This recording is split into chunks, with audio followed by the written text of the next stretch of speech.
Dear all, I welcome you all in the Unit 5th, Lecture 3, that is IO Device and Interface of Computer Organization and Architecture KCS 302.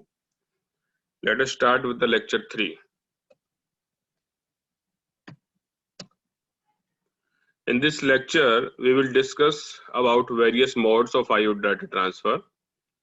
Data transfer between the central unit and IO devices can be handled generally in the three types of modes which are given below, like programmed IO, interrupt initiated IO, and direct memory access, that is called as DMA.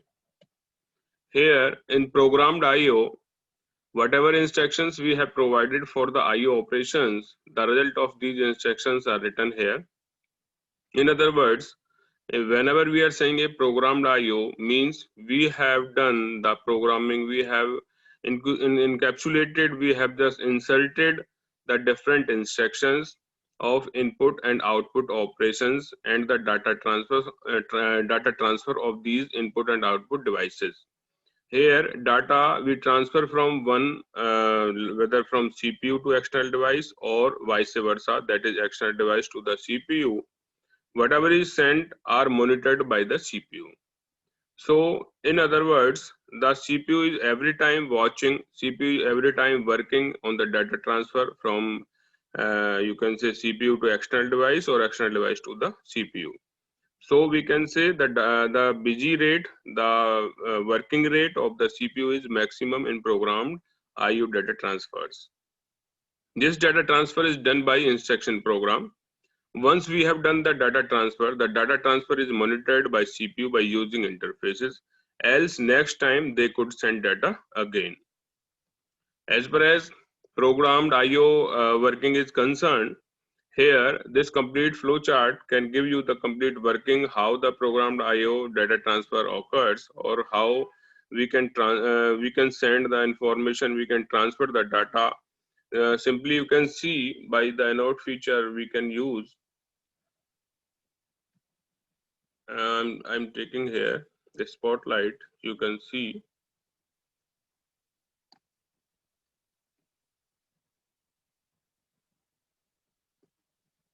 you will see over here what the operation is working over here. Here CPU is requesting the IO operation. CPU is requesting the IO operation. So CPU request IO operation. After that, IO module performs the operations. IO module set status bit over here. You can see the how the IO is setting a status bit over here. And every time CPU is checking this status bit by this particular check status, the CPU is checking. The CPU checks the status bits periodically every time. If with the it is into the loop. You can say it is into the loop. So periodically CPU checks the status bit. IO modules does not inform CPU directly. IO modules does not interrupt CPU. Similarly, CPU may wait or come back later. Under programmed IO, data transfer is very like memory access. Simply, you can say how the CPU is accessing. Simply, it is again called as the CPU viewpoint. Why we are saying CPU viewpoint? Because every work, every operation is being performed by the CPU in the watch of the CPU. So we can say CPU viewpoint. Here each device is given a unique identifier. CPU commands contain identifier address. We have discussed how the programmed IO data transfer works. I have initially told you it is a wastage of the CPU time, means the maximum uh, precious time of the CPU is going into the watching and waiting the data transfer, data operations. So we can say the problem with programmed IO is that the processor has to wait a long time for IO module of the consent to be ready for either reception or the transmission of the data. The processor, while waiting, must repeatedly interrogate the status of IO module. I told you the CPU checking the status bit every time periodically. It is checking. It's come into a loop. Every time periodically CPU checks the status bit. So it is interrogate the status of the IO module. it performs the performance of the entire system severely degraded because it is the CPU is busy in periodical manner, in a loop manner. So by this way, we can say the programmed IO is not preferred mostly of the time because of the wastage of the time of the CPU. As far as interrupt initiated IO, you can say, I'm just placing it at another place. You can see this is interrupt initiated IO. So over here in this interrupt initiated IO, the operations in the last lecture, in the second lecture of this unit 5th, I told you that I have given you the brief description, the complete detailed description of the interrupts, what the interrupts are, how many types of interrupt are there, how they work. So I feel you have understand that particular lecture, and you must be aware with the definition of interrupt, what an interrupt is. In interrupt initiated IO, the CPU generates an interrupt for performing some operation, for performing some data transfer operations. So you can see with this with this diagram, with this interface driven IO, we can see the CPU is again requesting some IO operation to be performed. So CPU issue a read command over here to read something. Thereafter, IO module gets data. This IO module is getting the data. IO module gets data from the peripheral, while CPU does not does other work. In this manner, you can see in the programmed IO, CPU was watching again and again till the work will be done. The CPU will remain interrupted, or simply we can say will go into the waiting state. But over here, the CPU can do other work by this way. IO module interrupts the CPU. CPU requests data. Thereafter, IO module transfer data. On the request of the CPU, for the data, IO module will provide the data to the CPU. The complete working of the CPU in terms of interrupts can be understood by the following points. Over here, you can see issue the read command, do other work. Simply, you can check the complete flow chart gives the information how the interrupt is working over here. Check for interrupt at the end of the each instruction cycle. If interrupted, save the context you are aware with. Whenever in a case of interrupt, what we are doing, we are just saving the context, we are saving the complete information where the work was being interrupted, and after on the resume, we will start our complete working from that particular place, that particular point where that interrupt was being done. Thereafter, process interrupt will be done and fetch data and the store. Multiple interrupts can be occurs. More than one interrupt can come at a particular time t. Here, each interrupt line has a priority. Again, we can say the priority arbitration or the bus arbitration can be used over here to finalize the priority. Higher priority lines can interrupt lower priority lines, and if bus mastering only, current master can be interrupted. So by this way, we can work with the interrupt initiated IO.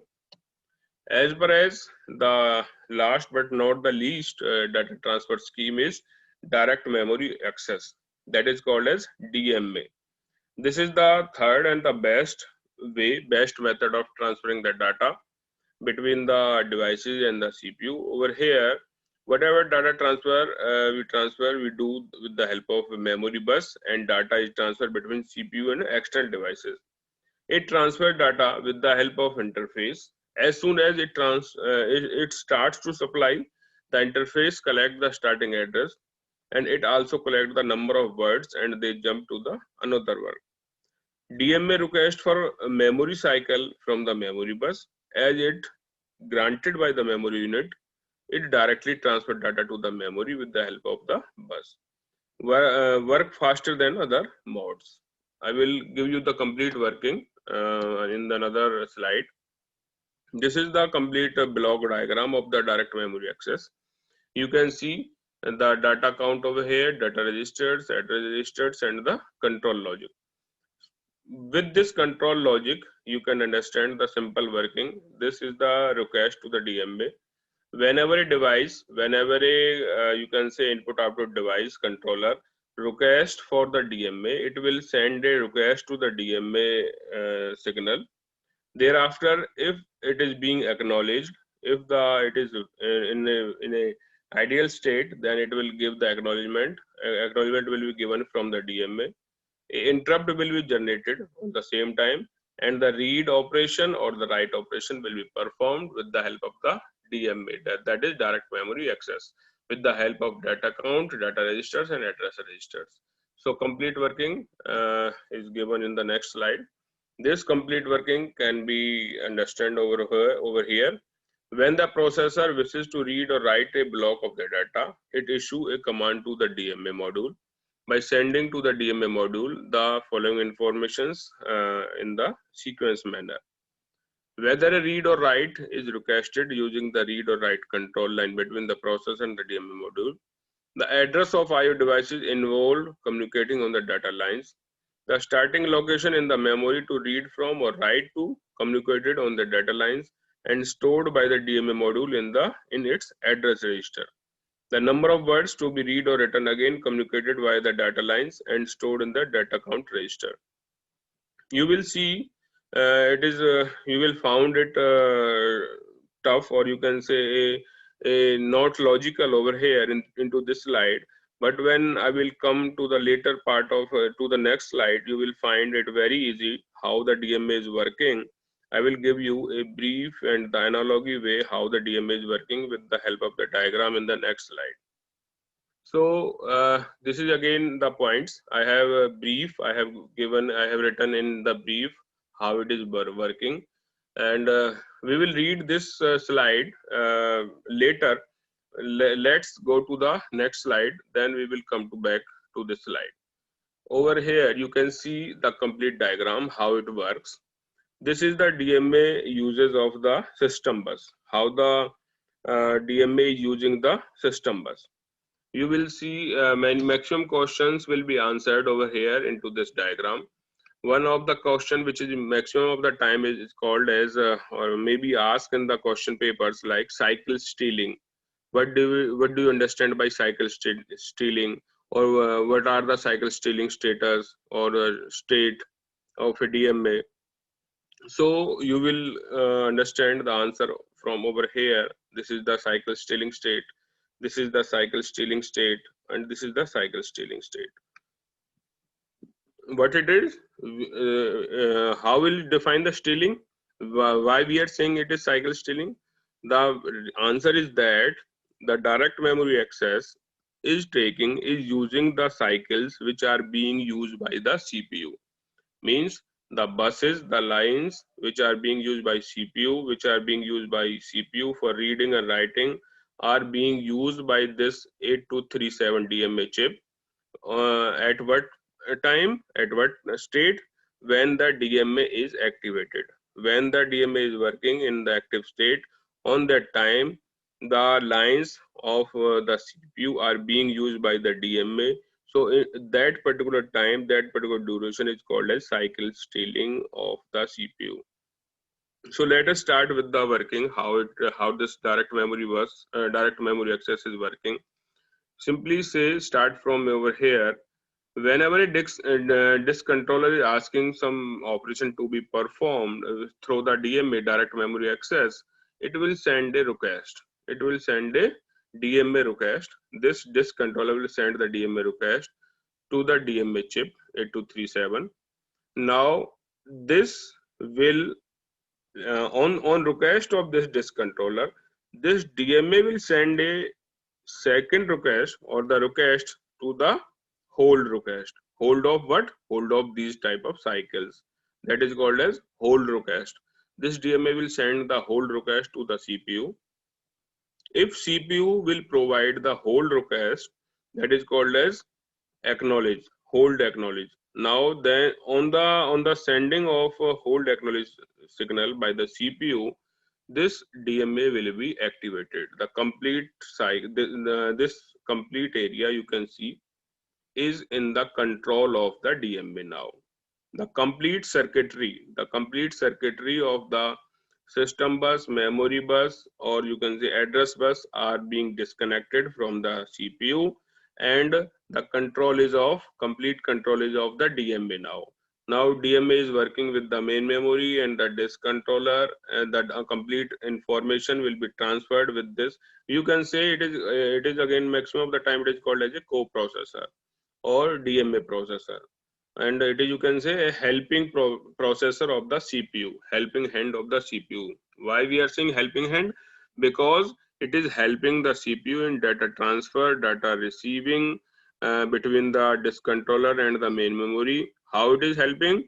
At this moment when this data is being transferred, CPU has not to wait, CPU has not to do any operation over here, and it can work concurrently along with the DMA and can be busy with another operation, another parallel operation, which can be some logical or some arithmetical operations can be done by the CPU over here in the time when the DMA is working in the process of data transfer from disk controller to main memory or vice versa.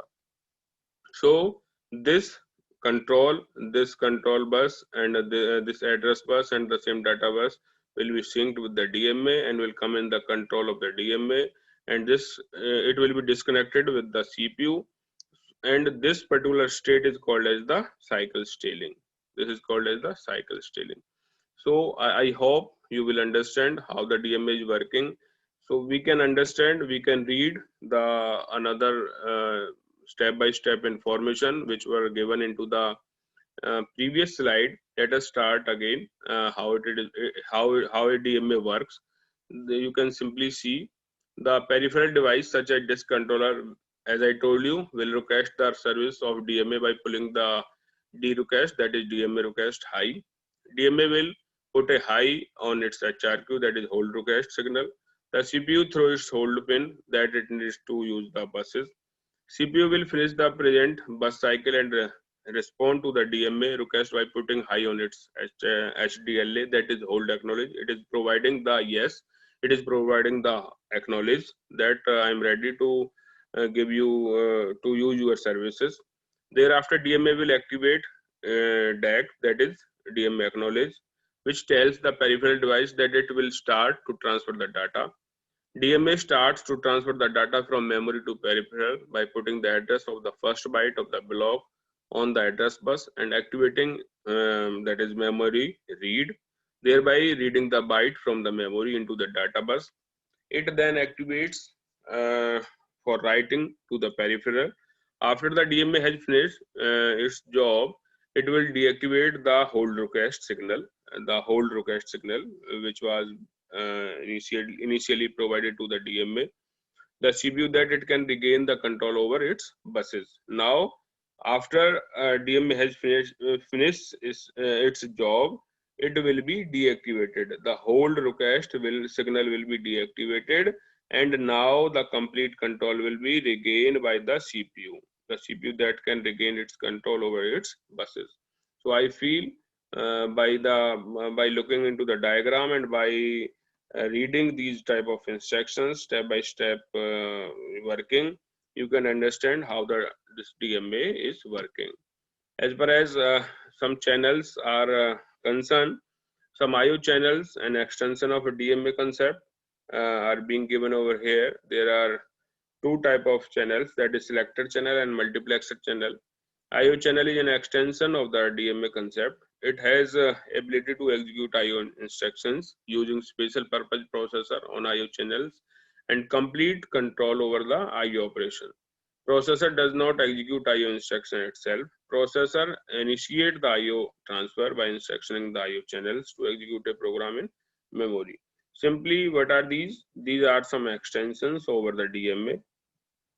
Means these are simply, there is no need to stealing the cycles over here, because at some instance if DMA is stealing, or you can say using the cycles which are being used by the processor or which are used by the CPU, at some level we are just bounding or we are just overcoming the abilities of CPU by, you can say, if that is having 4 to 5 for example I'm saying 16 data buses are being used by the CPU, but I'm stealing, the DMA is stealing 8, so efficiency will be half of the processor. It will work with the remaining 8 lines. So by that way, we are somewhere in the DMA, the performance of the CPU is decreasing. But in case of IO channels, the performance will be decreased because of the no stealing of the cycle. So we can say it's an extension of the DMA concept. In selector channel controls multiple high-speed devices. It is dedicated to the transfer of the data with one of the devices. In selector channel, each device is handled by the controller IO module. It controls the IO controller as shown in the figure. Data and address channel to main memory. You can say this is the selector. It can select IO controller with the one child or the two child, or simply you can say one thread or the two thread. By this way, it can work. As far as multiplexer channel, multiplexer channel is the DMA controller that can handle multiple devices at the same time. It can do block transfer for several devices at once. Two types of multiplexer are used in channel: byte multiplexer and block multiplexer. In the block multiplexer, we are using as a block of character. In the byte, we are using at a low speed devices which are used in the byte multiplexer, which receives the data in the case of byte. It uses low speed devices. We are covering the byte multiplexer.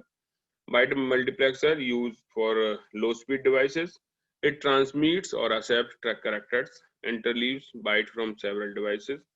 Into the block multiplexer, it accepts or transmits block of the characters, interleaves blocks of bytes from several devices used for high-speed devices.